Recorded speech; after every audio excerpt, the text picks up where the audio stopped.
Welcome to NC Tweener Talks, powered by NC Idea, a weekly podcast by builders for builders, where we explore the startup journey from the idea to the exit and all the lessons in between, with an exclusive focus on founders from North Carolina. Now, here's your host, serial founder and general partner of the NC Tweener Fund, Scott Wingo. First, a huge thank you to our platinum sponsor. NC Idea Foundation fosters sustainable economic development with competitive grants and programs for entrepreneurs and funding to strengthen the North Carolina entrepreneurial ecosystem. First, a huge thank you to our gold sponsors. Today on Tweener Talks, we are featuring Ballentine.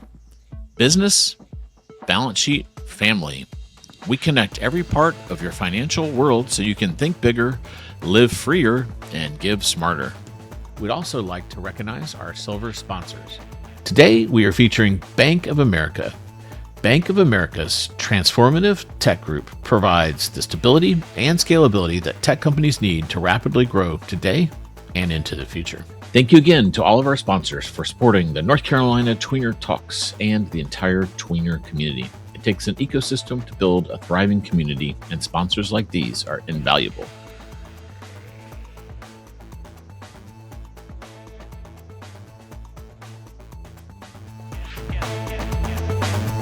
Welcome to this episode of North Carolina Tweener Talks. My guest today is Huade Tan. He is the co-founder and CTO of Plantd. Plantd is one of the most interesting companies in our Tweener Fund portfolio. It is also a very awesome story and company that could only be built here in North Carolina. What would I tell you if two SpaceX engineers decided to leave Los Angeles with the passion project of helping capture carbon? They've invented a process that takes a plant and turns it into plywood. In that process, they capture way more carbon than they use, thus creating a carbon sequestration product that is commercially viable. And they've got a builder signed on that has ordered millions of these panels. That is happening right here in North Carolina. The company's Plantd, and Huade is going to walk us through some of the many engineering challenges and the story of how they came up with the idea, how they've iterated, and where they are today, and some of the problems that are left to solve. I hope you really enjoy this one. I learn like 50 things every time I talk to Huade and the team there. And at some point, if you ever get a chance to tour the Plantd facility, that is something we should definitely do. Maybe I'll take a camera and we'll do a North Carolina Tweener Talks cribs, if you will. So that is on my bucket list of things to kind of walk you guys through and show you, because it's pretty amazing. Enjoy the conversation, and I hope you learned as much as I did. We started a little series here where we're talking about companies that are in the North Carolina area that are not your traditional software companies, but doing some really interesting, innovative things. Today, I am joined by Huade Tan. He is the co-founder and CTO of Plantd. Awesome. Thanks for having me, Scott. Welcome to the show. Yeah, glad to have you. And that's Plantd with no E. I know that's a little tricky one verbally to make sure, but it's right there on Huade's t-shirt and also on his title there. So welcome to the show, and excited to jump in, but let's start with a little bit about your background. You and your co-founder kind of share a little bit of a background, but walk us through how you got to be a founder of a company here in North Carolina. Yeah, sure. So my co-founder and CEO, Nathan, and I spent a good amount of time out in LA building environmental control life support systems for the Crew Dragon spacecraft. I worked on cargo and crew. He worked on fairings and crew and various other projects for SpaceX. SpaceX, yep. Yep. Did you have any stock options? Oh, yeah. Oh, good. Yeah, we're watching the whole IPO roller coaster just like everyone else, I suppose. Everyone. Congratulations. That's awesome. Yeah, that was a fun experience, really. And, stock options aside, I would say it's pretty formative, a few years of our careers, mine, for sure.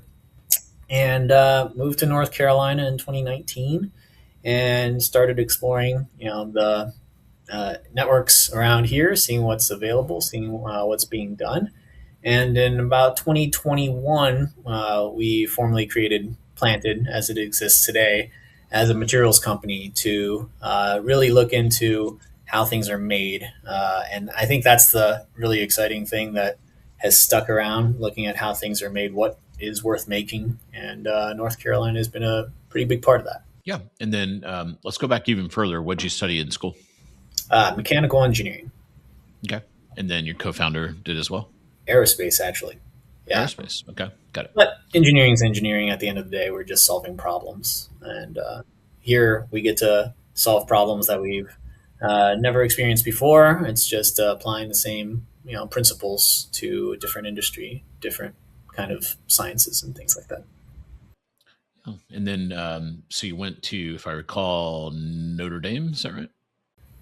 Okay, so I went to BU for undergrad. I did a stint for at Notre Dame for computational optimization, and then I went to Columbia actually for an experimental stint, and decided that was just too much schooling. Went to SpaceX instead after that. Dropped out of it. Yeah. That PhD program, it's no fun. Could be. Well, there's so much in the world going on. You feel like you're missing so much. I would say that was definitely a good decision on my part to go and do practical application rather than research. Yeah. Yeah. So you don't really have a history of North Carolina. What kind of led you here? Yeah, we were in LA, my wife and I, and we were looking at where the world and where the country is growing. And back in 2018, it was quite obvious from the data, and I would say it's that trend has continued up until today, at least. Just every year, it seems like the Triangle area is growing. People are moving in, companies are moving in, and if you look forward into the projections between, I would say, North Carolina down to Texas into Florida, there's a rapid growth in population uh, that's expected in the coming decades, and with that will be material needs and infrastructure needs and business needs that we're setting up to fulfill. Okay. So you guys you're at SpaceX. You're working on the Dragon capsule, on the life support systems. How did that turn into the kernel of the idea for Plantd? Okay, so Dragon, if you will, is a 10 cubic meter aluminum bubble, and we carry four astronauts to the International Space Station and back. That was the original mission requirements. Since then, it's expanded into commercial applications. You can get ferry rides to low Earth orbit for fun if you pay. And we had a very close eye into exactly what it takes to keep four people alive in something the size of a large SUV, where you're in this bubble for 110 hours and you can't pull over for refueling, and you can't roll the windows down because there's nothing outside. And so that really opened my eyes and Nathan's eyes to exactly how complex this larger bubble really is, that it takes care of all 8 billion and counting crew. And we do a lot of things on this bubble that's a little bit more complicated than just breathing and eating and drinking. And so it's a daunting task that we've set for ourselves to see what we can do about the bubble that we all are on. And the scale of it is much bigger than 10 cubic meters, and the loads are much larger than than four crew. And it's been fun. It's been fun to kind of wrap our heads around the scale of the project, but we've been at it now for coming on a little more than 5 years now. Yeah, first principle thinking, which is a big Elon, thing, and basically an engineering thing, is, it tells you that even though they are different bubbles, that the physics and the chemistry is still the same. Yeah, I mean, energy flows, mass flows, everything is on a much larger scale. But other than that, yeah, it's still a closed loop system. Earth does not have a pipeline to pump things out of or into. other than the solar radiation that we get on a regular basis. So beyond that, yeah, we're solving for everything on a contained scale. Yeah. So you wanted to make a difference on that, and then how to walk us through the journey that kind of led to where you are today.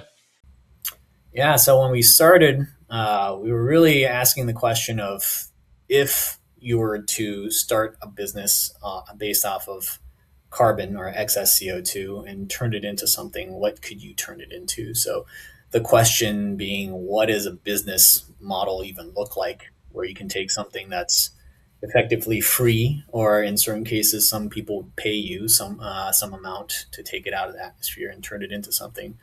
Where would it go, and what's sustainable and scalable? And so, A lot of carbon. This is called kind of carbon capture as a general class of problem, and then there's been X prize type things. There's all kinds of yeah, things going on in this world. A lot of it just pulls it out of the air and puts it into the ground, turns it into something that gets buried, that type of thing. But you didn't want to do that. You wanted to have more of a circle, if you will. right. So philosophically speaking, right, like, yeah, someone has to pay for it at the end of the day, right? If you say, I'm going to take CO2 out of the atmosphere and put it into the ground, there's quite a lot involved in that. There's a lot of technology involved, people, salaries to pay, people to organize, and so who's going to pay for all of that was the question that we always had. And in 2019, 2021, the carbon credit market was in a different state than we are today in 2026 for various reasons.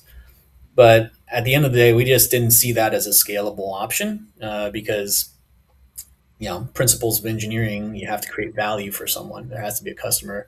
Yeah, you put energy in, you do work, and then there has to be value on the other side of it.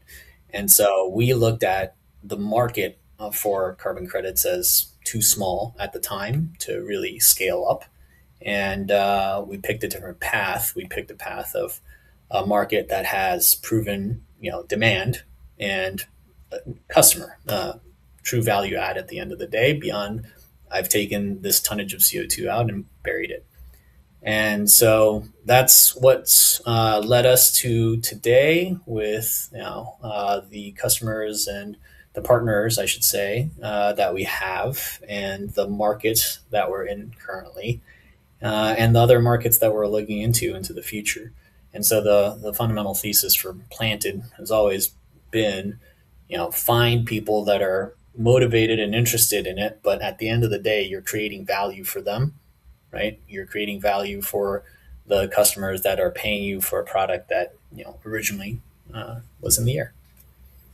Got it. So as you thought through this, what are some of the things? Success is never linear, right? What are some of the things you thought about and maybe didn't work? Like I've seen some people that they use algae, so there's so you've got to remove the carbon. So that's not an easy problem. You've had some experience with that, but and then you've got to figure out where to go. There's kind of two sides of the problem. I'm sure there's more, but to super simplify it, there's two sides. Yeah, I would say there's boundary conditions, right? It's multifaceted, but you're bounded by what you're able to do. And so that changes over time, right? Market conditions change, customer dynamics change, partnerships change, technologies also change. And so what you can do today, well, let me rephrase that. What we can do today at Plantd is more than what we could have done in 2021 when we started. And that will evolve over time. And so, yeah, the trick for engineering is to see where we fit. What value can we actually add with the resources that we have today, right? And then build on that value, grow that, grow your capabilities, and grow the business to be able to do more in the future. And so I feel like that's a constant churning, constant iteration of, you have to realize where you are, what you can do for the people, the partners, and the customers that depend on you to make sure that they're happy, take care of them in order to be able to do more in the future. Yeah. So, so walk us through some of the things that maybe you tried and didn't work. Yeah, so a lot of things come down to raw materials, logistics, and cost at the end of the day. And so, in the competitive field, I would say, of building materials that we're in, it all comes down to product material requirements and cost. So if we can drive the costs down to an acceptable level for the customer and the partner, right? Then and be better than the existing products that are in the market. That's been the winning recipe for us in terms of getting engagement. And so the things that we've identified are existing products in the market have certain performance characteristics that are not good, specifically getting wet and their mechanical properties degrade. A lot of complaints, a lot of problems in construction these days surrounding deteriorating material performance. We can address that, and we're scaling up the process and the materials to actually deliver a superior product at an equivalent cost or a lower cost at the end of the day. And that's how we get engagement. That's how we move forward. And so that's what I mean by value. If you approach the table with, let's work on carbon credits and life cycle analysis, that's more cost for the customer, right? But doesn't actually translate to an actual value for bottom line, their business.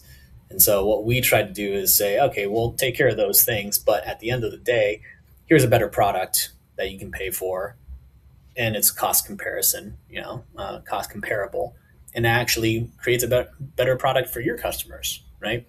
When you build a home, you want something that will last for a long time and won't fall apart and won't degrade if it gets wet. So things like that really resonate at the end of the day. Yeah.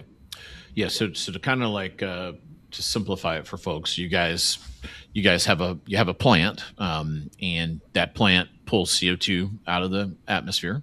It goes into the plant. You grow the plant. You harvest the plant, and then you turn it into a building, a panel, I think is what you guys call it. Mhm. I'm a naive, I would use the term plywood panel just so people kind of understand what we're dealing with. Yep. But I don't think you're technically plywood. So Yeah, we still don't have a great name for the stuff. Yeah. We're just calling it structural panel. At the end of the day, Yeah. it's an engineered product. It's made Yeah. from plant fiber. All plants take in CO2 and then converts it, through photosynthesis, turns it into glucose and then cellulose, and then that's what we use is the cellulose fiber.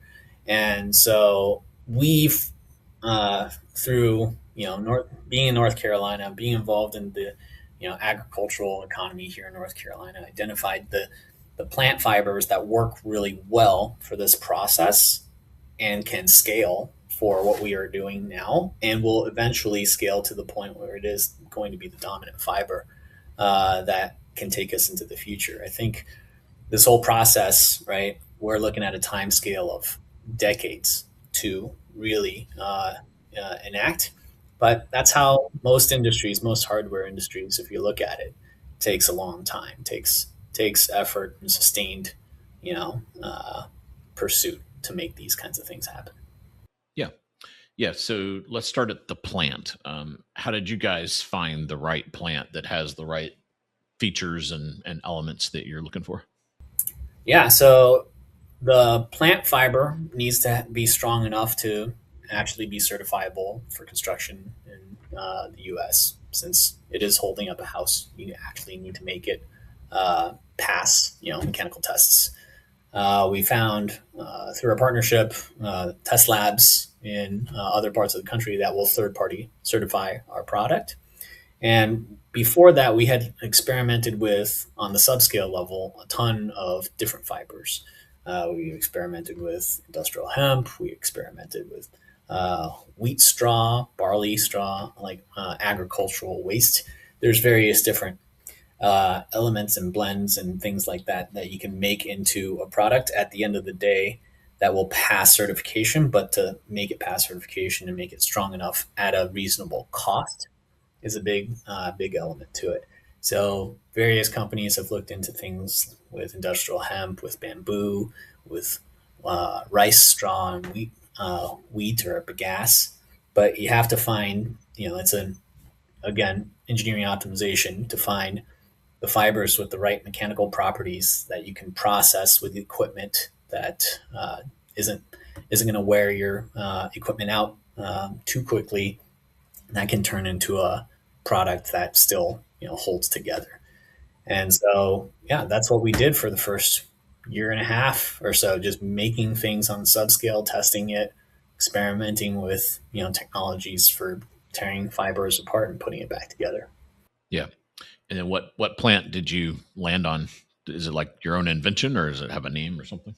Oh no, I don't know if people really invent plants. Right, plants Yeah. have been around for a long time. Yeah. No, I mean, so maybe you like hybridize something to get to what you want or something like that. Your yeah, hybrid is probably yeah, the better way to say it.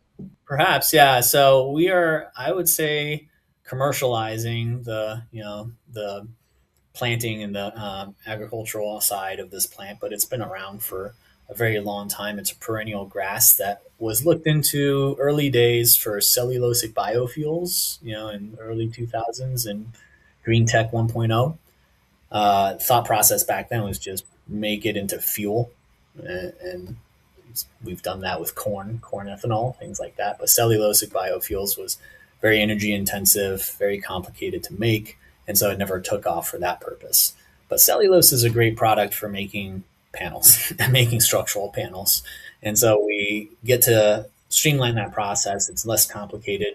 It's purely mechanical and a little bit of chemistry to turn that into a building block that everyone uses. So we make essentially a structural panel that's 4 foot by 8, 9, 10, whatever foot, that is the Lego block, if you will, of residential and semi commercial construction here in the United States. So a lot of people use it, a lot of people demand it, and we're able to make it with this new supply chain that we are still, growing literally in the fields of North Carolina. And yeah, like I said, it's going to be a continuous effort for many, many years, many decades to build up that supply chain. Yeah. So you guys go. So you found this plant, and then I've done a really cool tour of your facility there, and you have a whole cloning area. So this plant is kind of seems complicated to me, not being a plant guy, that you can't just go buy some seed and go plant it. You're cloning it. So, and then as a Star Wars fan, I love anything to do with cloning. So that's cool. Yeah. Is it why do you clone it, because you have a special version or something, or like why can't you just go plant seeds? Yeah, so the plant doesn't actually propagate with seeds. So it doesn't even produce seeds. It's sterile. So the reason we clone it is we are actually doing a lot of accession type testing. So picking the best ones, and we clone it to control that for that reason. Another reason is it's the most economical that we found to be able to propagate the plant. And so by cloning it, we're able to take something that's very small and replicate it a lot, and then be able to put a lot of them into the field and ensure that they are successful, ensure that they take and will grow from that very small basis. And so what we've been successful in is establishing this on the order of 400, 500 acres in tobacco fields in North Carolina. And this year, we've had a pretty rough drought, going for the last, well, it started raining in the last couple of weeks, but for the first half of the year, we had a pretty rough drought. And this plant was able to withstand it and continue to grow, continue to flourish without any active irrigation. And the way it does that is the seed doesn't exist. It's just the plant, but it goes underground and propagates and actually establishes itself to come back every year. It's a perennial plant. So what you see on top, what we harvest to turn into panels, is only a fraction of the overall plant structure. And what it Okay. does is And actually when you harvest it, do you have to like clone it again, or once you get it in the ground, you can just it's it's good for, perennial for you too? Okay. yeah, Well, it's that's good good. for Yeah. decades. Yeah. Okay. And that's really important for the cost structure as well. So, anything that you have to till, anything that you have to fertilize a lot, anything that you have to replant every single year raises the costs in diesel fuels, fertilizer, and human labor. And so, what we do with this perennial plant is able to not we invest in it the first year, but not reinvest in all of that every single year. And that's good for bottom line costs and also better for carbon emissions, lower emissions. Do you ever imagine when you were getting your all the up to your PhD in mechanical engineering, you'd be knowing so much about farming? Uh, there's always more to learn. You're just scratching the surface here. I mean, Yeah. the Yeah. I humbling know. thing I get to appreciate now is just how much we don't know and what else we have to do. I think that comes back to the whole, you solve one problem, you make two problems kind of thing for yourself. And the enjoyment part of it is like, yeah, we really did not know, how complicated and how many problems we would have to solve to even get to this point, much less new problems we're going to have to solve tomorrow. Yeah.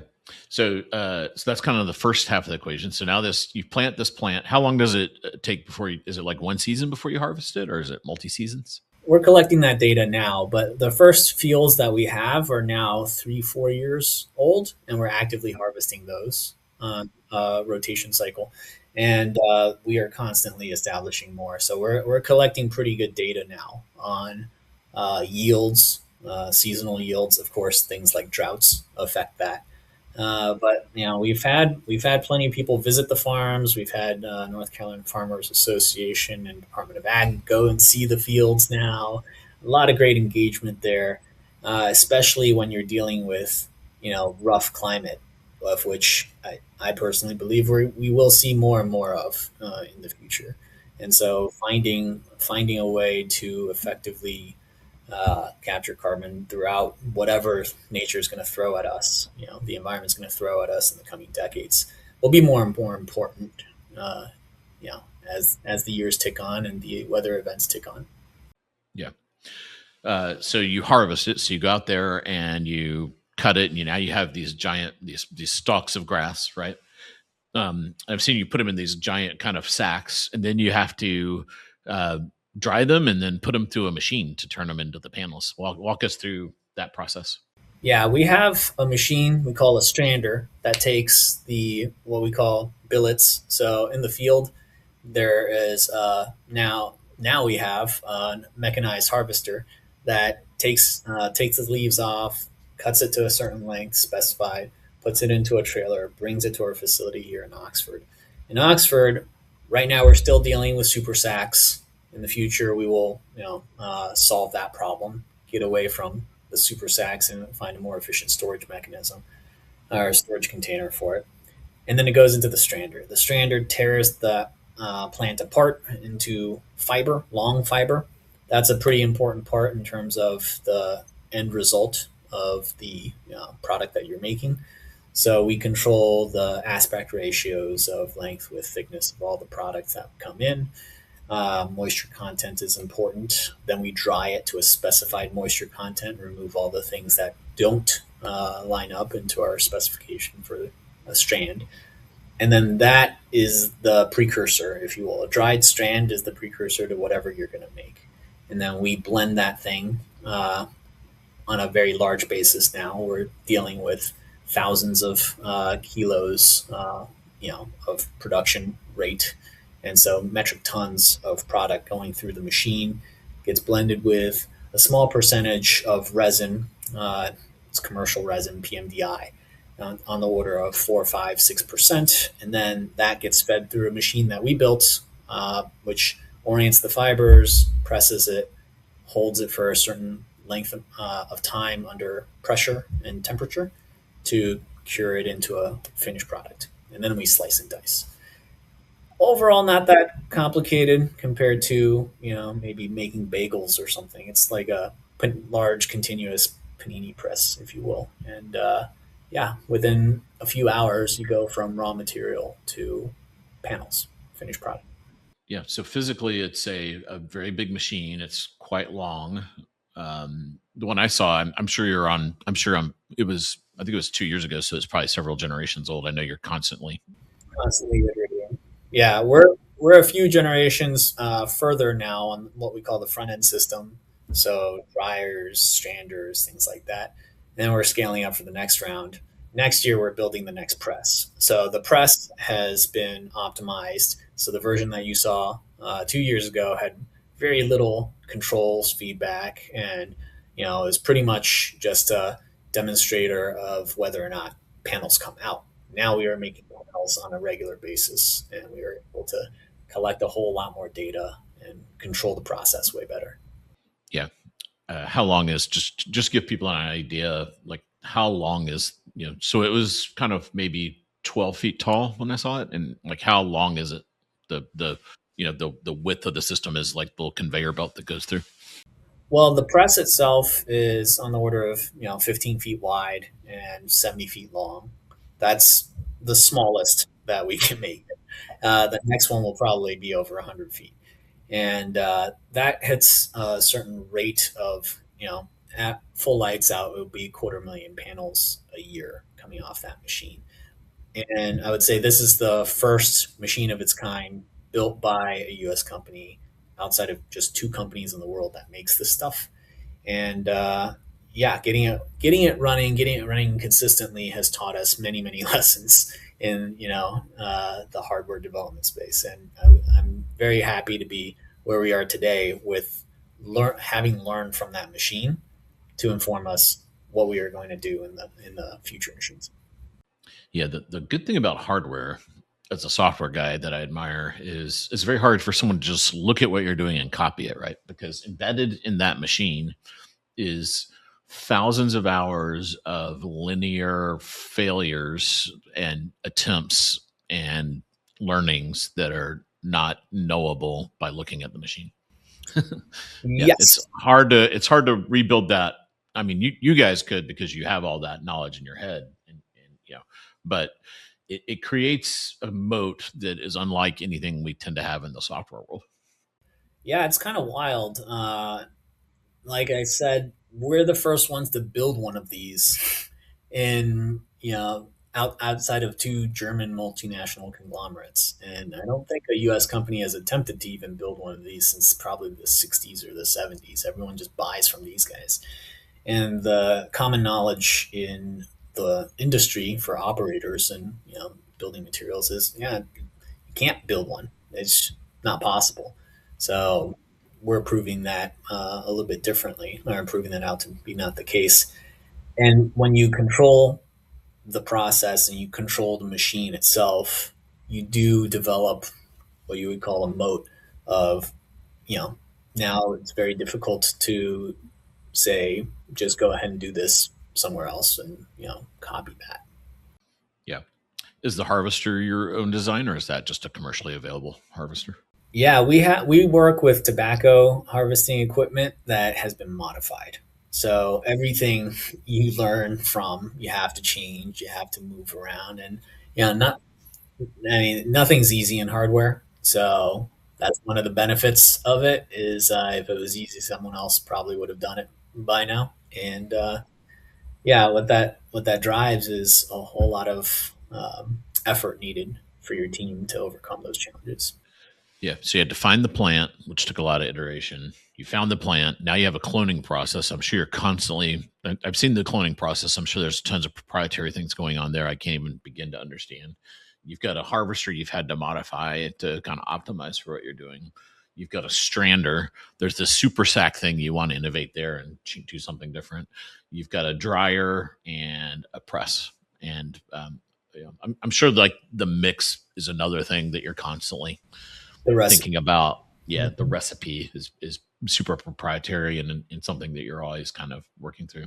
And then the cutter is like another kind of piece of it. I mean, we try not to reinvent the wheel as much as possible.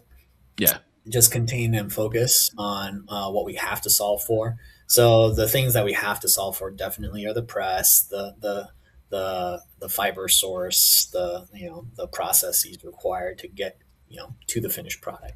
But there are things now that we've learned of, like, oh, I mean, there's not that much innovation needed to cut something. Like we want to ideally be able to cut it consistently, and Yeah. there, if we can outsource those kinds of things, we outsource as much as possible. Yeah. Cool.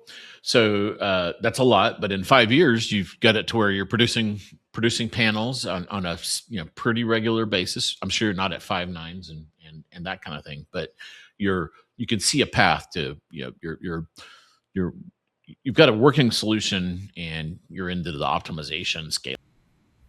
Yeah, definitely. I would say 2026 is, ramping up production and collecting a ton of data and really dialing in everything that we just talked about. The machine reliability has been great now. It's been running 99%, I would say, on the last few runs. Very little downtime on that. It's dialing in the recipe, dialing in the configuration of the machine to make quality product. Yeah. Now, you run this thing in 3 shifts? Like, I imagine there's humans that are monitoring it and feeding it and removing the doodads, and you probably haven't roboticized the front and back into that. But you run it like, walk through kind of there's also a labor part of this that's always fun.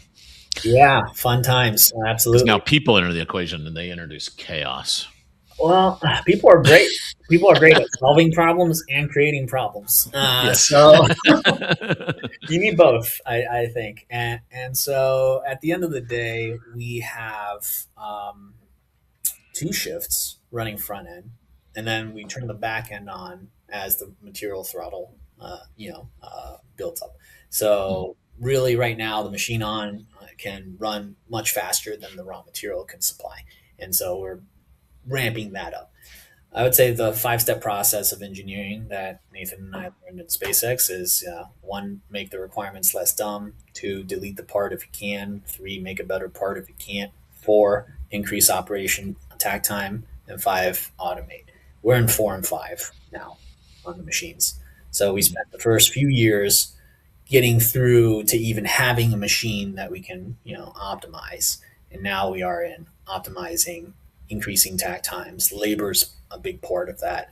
And then automating when it becomes obvious that the labor is, not the way to scale. And so we're at that on various projects across the board. Certain things just become impossible to do as you get to a certain scale.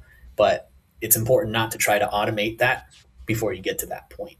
And so we've definitely learned throughout the years of, if you approach the problem solving steps in the wrong order and you start automating things that you don't even need, that's where you go over your skis and go off the rails, if you will. But we've been able to navigate that all right. I would say it's not perfect. It's never perfect, because with hardware, you don't know all the time. You're dealing with the fog of war a little bit. But we've been able to navigate that pretty well in terms of focusing the teams and your boundary conditions of your bandwidth to only optimize the things that we absolutely have to optimize, automate what we have to automate, and increase tack time where you can. Yeah, there's that famous picture that I think Elon tweeted that shows the 3 generations of Raptors, where the first one was like super ratchet, looked like it's held together with duct tape, and then the third one is just like 4 parts. Yeah. Remove parts as much as you can, delete them where you can. I think before you can do that, you have to understand what you're doing. And so, Raptor development is a great example of that. I would say where we are right now is, like the Falcon 1 to Falcon 9 transition. And Falcon 1 was, bootstrapped and thrown together, duct taped, and, well, not duct tape, but they used aluminum, fittings where they should have used stainless steel, things like that. And we're learning all of that now. And so that goes back to, the moat, as you mentioned earlier, of being able to understand how the thing needs to go together in order to do the job is very important. Yeah. So let's walk through. Let's kind of that's a good technical background. Let's talk about company building a little bit. How much money have you guys raised to get to kind of this point? Not that much, I would say, to get to this scale. We've gone through now Series B, and we're at about 40 million, 45, I think, raised in total from seed until now. That's a large amount for, I would say, maybe local standards, North Carolina standards, but compared to what other companies are raising for where they are in terms of, you know, ideation to hardware on the in reality, 45 million is not a lot for the scale that we're at right now. And so we are delivering product. We are certified. We have built out all the machines and the supply chain from literally the ground up into where we are today. And so that has gone into literal every penny has gone into the various business segments, various operations that now exist where it didn't exist in Oxford, North Carolina, or Roxborough, North Carolina, where our fields are, and Stouffville, where our experimental fields are.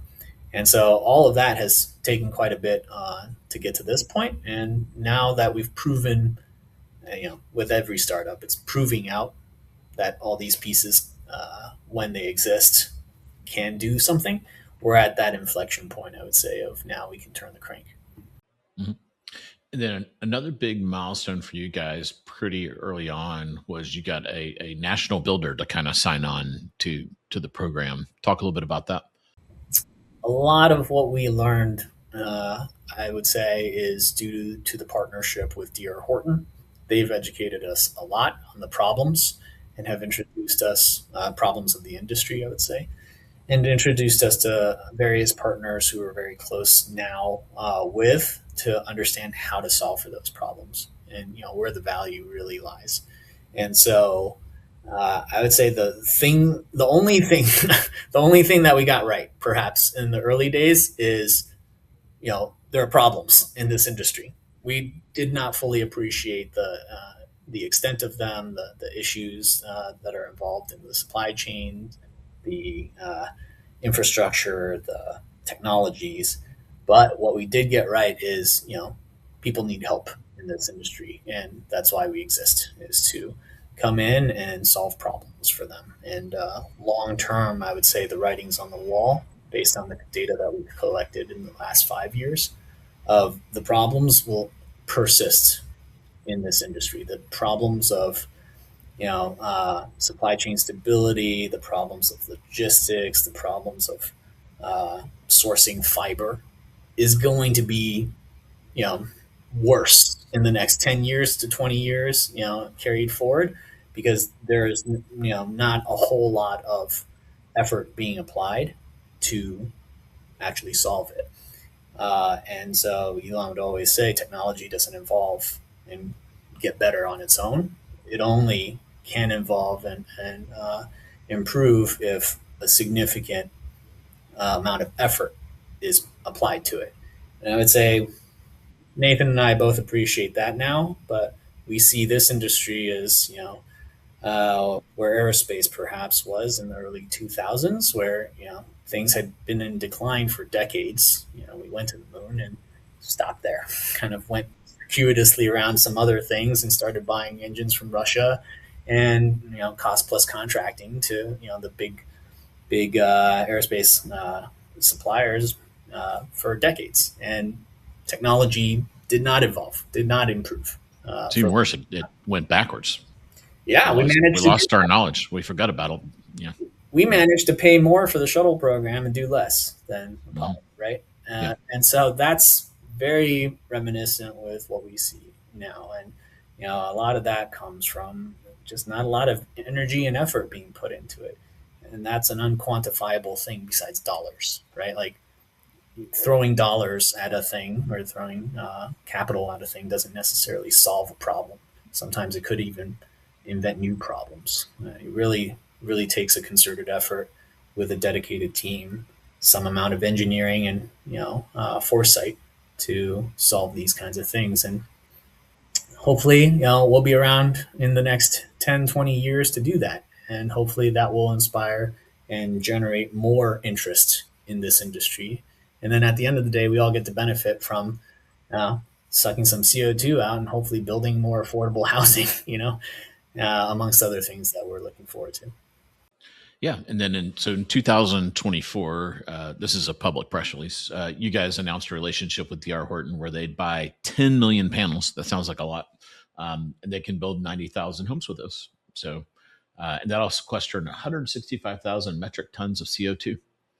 So that's pretty good, but it's a good start. But it's always nice to have a customer lined up, basically saying, "I will buy X of these that you produce," and I'm a big believer in it. So Yeah, that's absolutely. did they just kind of call you one day, or did you guys call all the home builders and they kind of were the only one, or was there a fun story of how that happened? Oh, I mean, DR Horton's a great partner, and they believed in us when we were in our Durham shop making subscale coffee coasters, Yeah, and we're just doing experiments with fiber and doing experiments with product, and we hadn't made anything much bigger than like coffee coaster size or probably like a letter size paper, a sheet of paper. And we are like, oh, look at these properties that we can get. We can get moisture resistance that you can only see in other industries, and it outcompetes every fiber product that you can buy right now. That got them very excited. And then they were like, oh, can we build a house? And then I was like, okay, probably, but I would not recommend building a house out of letter size sheets, right? And so give us some time. We're going to go build a bigger machine, build a bigger press. At that time, it was still, 4x8 machine, so one panel at a time. And we made panels literally by hand, one at a time, to hours. So, we were making a couple panels, three, four panels a day. And we just made panels by hand for a while to get to a demonstration of, oh, yeah, you can actually test, certify a full wall, right? You can build a wall and you can break it and you can see, oh, yeah, the material properties that we had on a coaster size or a letter size sheet of paper carries over to a full size wall. And then we made more panels, and we're like, okay, now we have enough panels. It took months and months to make enough panels to build one house. And we demonstrated that we can build a house, right? And that house still exists. It's still standing, life leader in Durham, North Carolina. And then after that, you're like, okay, well, we can make one house. We can show that the trades teams can use it. The inspectors, the building inspectors can approve it and all that. And then now it exists in reality in the world. Now build a line, and here we are in Oxford, North Carolina, scaling up that process, scaling up the line, so that today we are building developments with D.R. Horton, and all that takes time. All that, it takes a huge amount of patience from, I wouldn't even call them a customer at this point. They're more of a partner at this point to help us along, feed us through the hurdles and the challenges involved in all of this. And definitely their interest in us is the same as our interest, is to be able to get to a scale that will ultimately be a proving point in this industry that there is a better way. There is a different way of building that is going to effectively revolutionize what the industry went through in the 50s and the 60s, when it went from large scale lumber to engineered materials in the first place. Now we're taking the next step, and it took 70 years and a startup to get here, perhaps.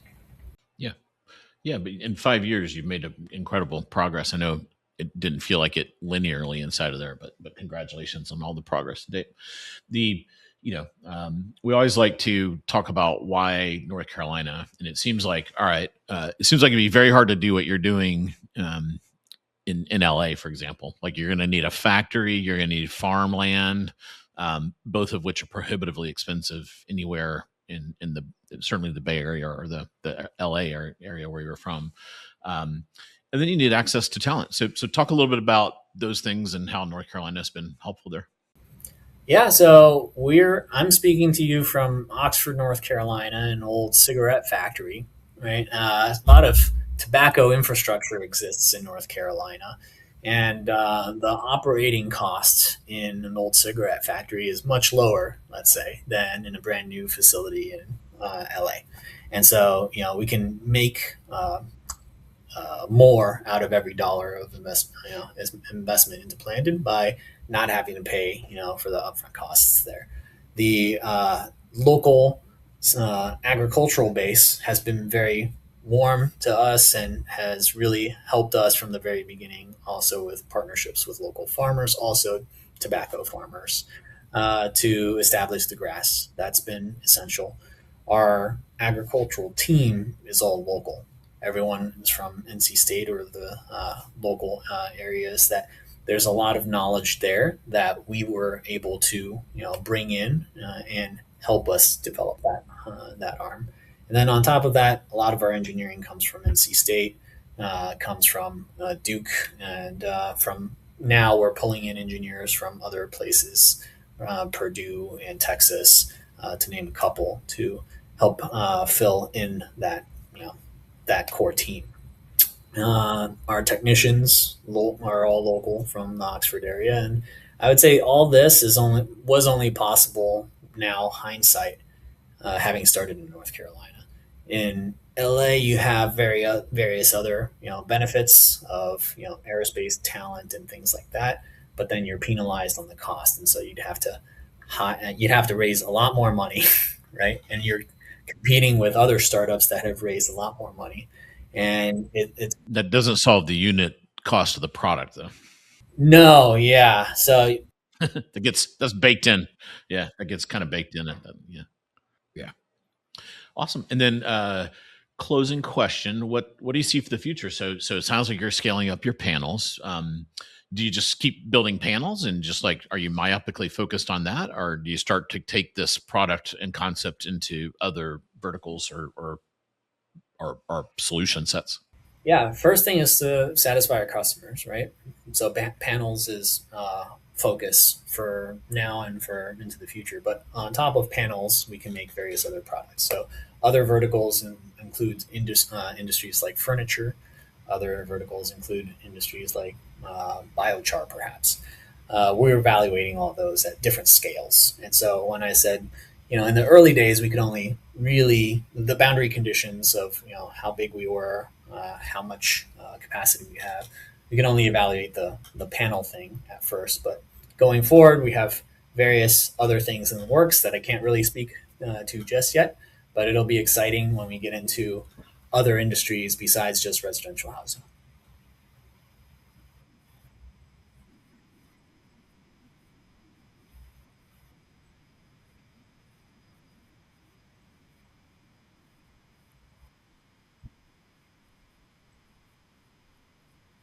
Awesome. Thanks, Scott. Thanks for having me.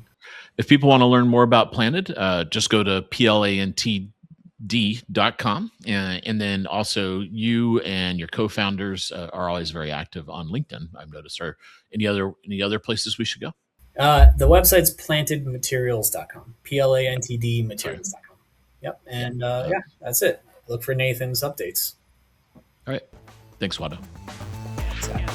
NC Tweener Talks is hosted by Scott Wingo, presented and produced by NC Tweener Fund, which is powered by NC Idea, with creative assets and design support from our friends at Walk West.